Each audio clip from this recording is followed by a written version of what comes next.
Hi everyone! Today it's Thursday, so that means another movie review with me. Today I'm going to do a review on a documentary. It's kind of an oddball documentary, and I believe it was done for movie with the way it was done. There seemed to be like, here's going to be a commercial and whatnot, but I didn't check. It's not too important. Overall, I'm not going to actually rate this documentary, but I wanted to at least share it with you. So coming up, I have my 31 days of horror.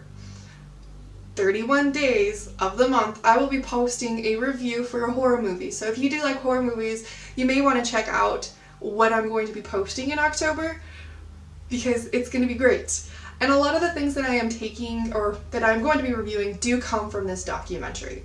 It is called 50 of the Best Horror Movies You've Never Seen. I was pleased that I saw 6 out of the 50, because some of them are pretty obscure and really old. I've been stressing, how am I going to decide 31 horror movies? I was really struggling with coming up with a list. I picked a few of my favorites from this year, a few that I haven't seen that came out this year that I've been wanting to, but what do I do that are going to be good horror movies? Because sometimes in the past when I've done this in a written blog, I watch some terrible movies. And this year I really didn't want to do that. This list has definitely changed that, and I'm super excited to share them with you. So if you like horror movies, I do recommend watching this. If you don't like horror movies, it is totally not a documentary or a list for you.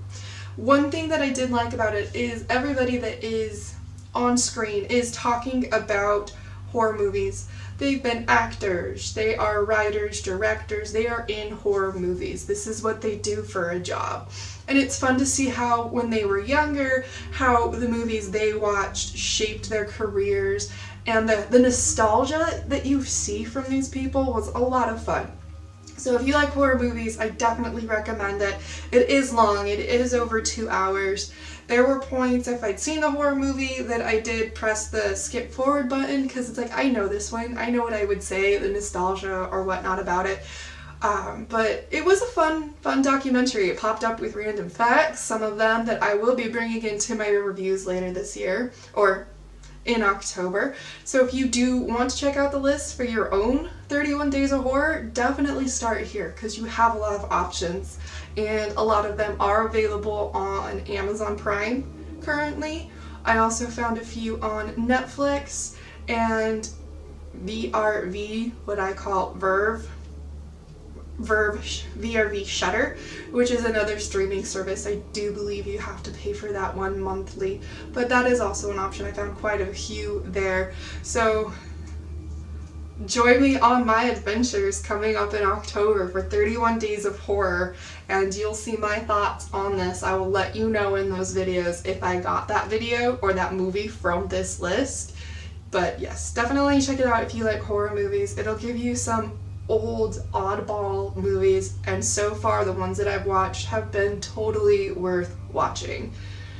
So that's it for today. I'll see you guys soon with my 31 Days of Horror, mainly inspired by this list of 50 best horror movies you've never seen. So from my dark heart to yours, have a wonderful day, and please don't die before my next video.